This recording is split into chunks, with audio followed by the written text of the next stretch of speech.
Reno High Unit 6. My name is Eugene Hoover, and I will be attending the University of Nevada. Hi, my name is Maddie Schuster, and I will be attending Colorado State University. My name is Hannah Zeltzer, and I'll be attending Occidental College. My name is Emma Jers, and I'll be attending the University of Nevada. My name is Mikhail Zuniga. I will also be joining my colleagues at the University of Nevada. Our anchors, Mr. Danny Martindale, and our teachers, Mr. Richard Clark. Thank you. So the question for today is question 3.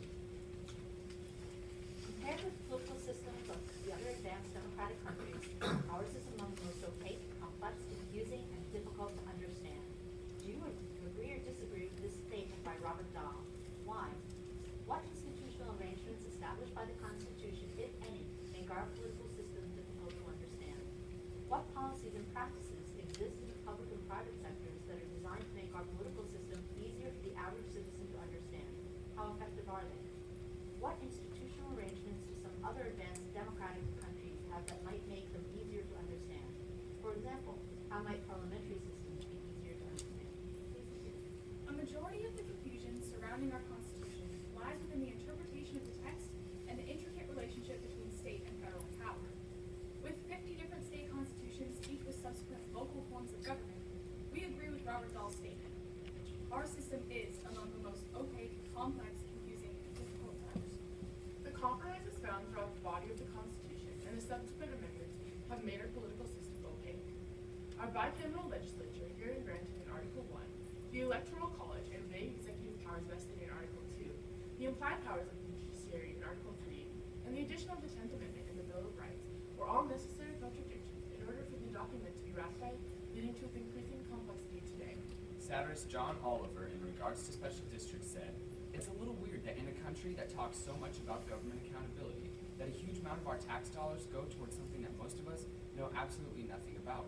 These obscure authorities create 40,000 different governments within the U.S. alone, spending about $100 billion a year, according to Professor Christopher Berry at the University of Chicago. Although special districts can deal with crucial topics, they also demonstrate the pettiness of federalism." For example, the West Basin Municipal Water District in Los Angeles is a special district whose main objective is to provide a safe and reliable supply of high-quality water, as well as education to the community.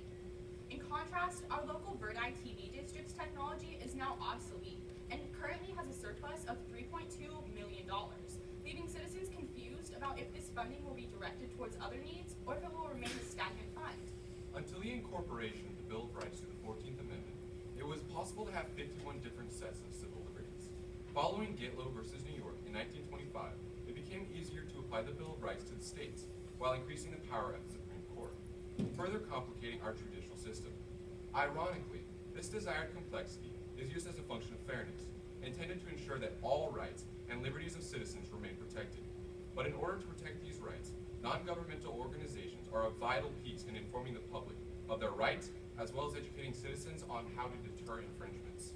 The American Civil Liberties Union works to afford these services to citizens, including promoting the use of one's First Amendment right to assemble or combating deportation efforts due to President Trump's first controversial travel ban. Another party who has historically provided legal services is the Communist Party of America, who represented the Scottsboro Boys in the 1932 Supreme Court case, Powell v. Alabama. The plaintiffs were accused of rape and granted trial. However, the defendants argued that the trial, which only lasted 1 day and sentenced all 9 boys to death, was so fast and unfair that their rights to due process, given in the 14th Amendment, were violated. Transparency within the government is hard to accomplish. For example, finding information on our own special districts was strenuous. In the United Kingdom, Prime Minister Theresa May addresses Parliament weekly to field questions from the House of Commons, promoting transparency between government agencies and the public, ultimately leading to a greater understanding of their functions and issues. There is no mandate like this in the U.S. government. Thus, we must rely on the media and interest groups such as Open Secrets, an anonymous, non-profit, nonpartisan website that works as a database to provide the public a guide for tracking money in U.S. politics, keeping government accountable.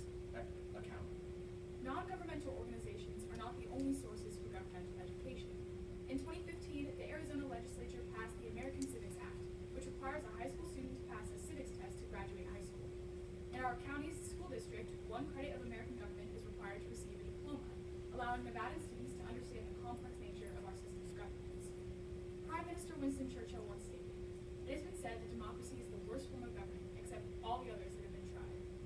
In our democracy. We need an active and informed citizenry to navigate American government. Thank you. Thank you very much for your statement. I want to follow up on what you said about transparency and how in the American system it's difficult sometimes to figure out exactly what's going on within the government. After the Watergate scandal, the government passed sunshine laws that were designed to basically allow people to have greater access to hearings. And now we see hearings that are publicized on television. Do you have any other suggestions for making the government more transparent? Well, something that we can see that's relevant today is President Trump and his administration has rescinded the public's view of visitor logs to the White House, a policy that President Obama had followed during his tenure. And this is something that should be addressed as we move forward. In addition to this, the mass amount of media that is now present in our lives is something to be talked about. So in looking for our own special districts, we eventually did find out that there are 146 in Nevada, but having this information more easily accessible to citizens would be another way to promote transparency. In conjunction with my comment in Kai's statement, something that is relevant today is that President Trump has not yet released his tax returns for the last 10 years, as every president has done since the 80s. So in breaking this tradition, the public has lost trust in certain institutions. So you gave us a very detailed portrait of a political and constitutional system as something of a maze. It's very, very complicated. But I wonder if in some ways that might turn out to be an advantage, because in a more unitary system, it's easier to suppress certain groups. And I wonder if Powell versus Alabama is a good example of how a complicated system is an advantage. In what other forum would a group of African Americans had to seek their liberty except the court system in the Jim Crow South in the 1930s? Well, we can see in the 1930s it was very difficult because of these Jim Crow laws. Other organizations like the NAACP were very prevalent in supporting these underrepresented minorities. But did an independent court system give the Communist Party and to bring this case on behalf of this customer reforms? Well, as you can see with the judiciary, even as far as gay rights and women's rights go, it has been a vital part of making more rights adaptable for these groups of people. And so that can be seen in the Supreme Court case Obergefell v. Hodges, as we see that now these minorities are gaining rights because of the court system, and the Constitution didn't initially give these rights to these people. I completely agree. The definition of citizen has very much changed since the founding of our Constitution. We began with it was white males who were able to vote. But now, as through the 19th Amendment, women can now vote, and so can African Americans. Do you all see that people your age, as opposed to people my age, gather their news from the mainstream media or from social media? And do you think that's a good thing to help understand government, or is it not? I would disagree with the premise of your question. I would argue that social media is vital in promoting mainstream media. For example, on Twitter, you can follow CNN, you can follow New York Times, you can follow Fox News, whatever floats your boat in a sense. So if you want access to the mainstream media, a good way for citizens our age to get that access is on something that we use every day. But the problem is that we can see amassing of what we like to call alternative facts, and this spread of misinformation could be detrimental to trying to teach young citizens or our peers what is going on within the government. The internet is a wonderful resource that we should take full advantage of. But what it comes down to is we must educate our youth so that way they understand what they are learning.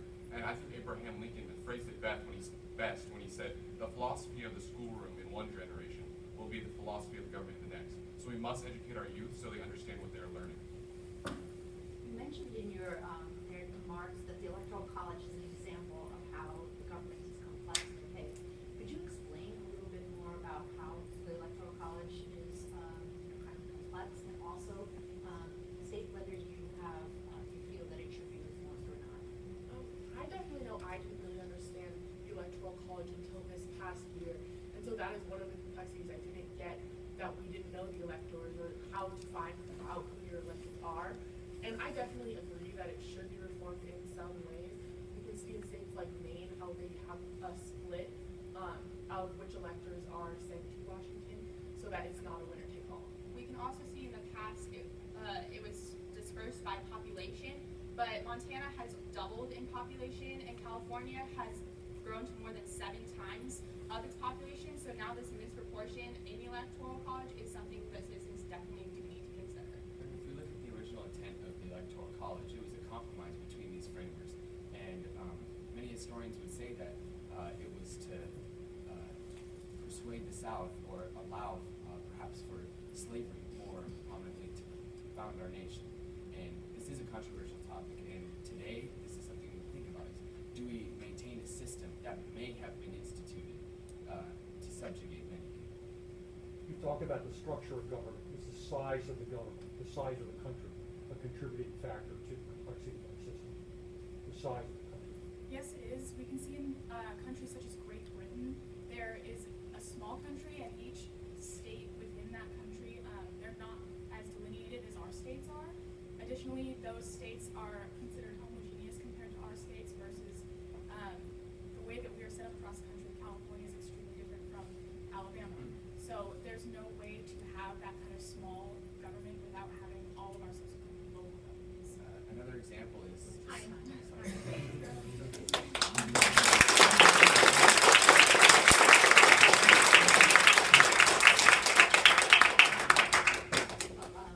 We'll give you some feedback. I thought you did a really nice job on your opening statements. You did a good job of talking about complexities, providing some examples, electoral college, applied power to the judiciary. I like the fact that you focused on the 40,000 different governments, and it seems like you've done some research on your own state, which it seems like that was very challenging. You experienced some of these complexities yourself, and that was really nice to see that coming through in your presentation. I thought you gave some good examples and concrete examples, talking about, in civil liberties, talking about GitLo, talking about how NGOs can help to inform the public in ways, civic education, and I think where I am right now, that we're learning about digital citizenship, which is something that you talked about in your Q&A remarks, and another really important aspect of where civic education probably should be headed in the future, and that was a really nice observation. I also like the way that you were able to relate your statements to things that are going on right now in terms of transparency and what's happening with the current government, and talking about the erosion of trust that goes along with a lack of transparency. And I also really appreciate this, something that I studied myself, is the changing definition of citizenship. So I agree completely. It's changed radically from, and it's even changed within the last 3 or 4 decades. So that is a really astute observation that I thought was great. And so generally, I thought you did a great job. I loved how you brought in the various groups that can help with educating the citizenry, getting out information, where you talked about the ACLU and some other groups that I had not thought of, but also talking about the United Kingdom and the specifics of things that they do that we could do if we could. So, and I appreciated you working on the case law that you did. I thought it was a really good presentation, very wide-ranging. Your opening statement thoroughly documented the complexity of our government from top to down, top to bottom. And I know I live in a little tiny state of Connecticut, where we have 169 different towns who don't get along with each other. So we understand complexity. So I appreciated the reference to the court cases. Gitlo's a good case, the Cal case. One suggestion on that is when you bring up a court case, be prepared to talk about it. And that was sort of what I was trying to do with the question. And we talk about the litigation of the ACLU, and with the National Legal Defense, which fought the Cal case. I mean, really what they're doing, they're taking advantage of the court system in an environment where the executive and the legislatures of their states were not responsive. And so that could have been an opening for you to talk about, well, are there some advantages to having a complex system? That's what I was hoping that you would get to there. So the point about NGOs in general was just wonderful. And so a great educational presentation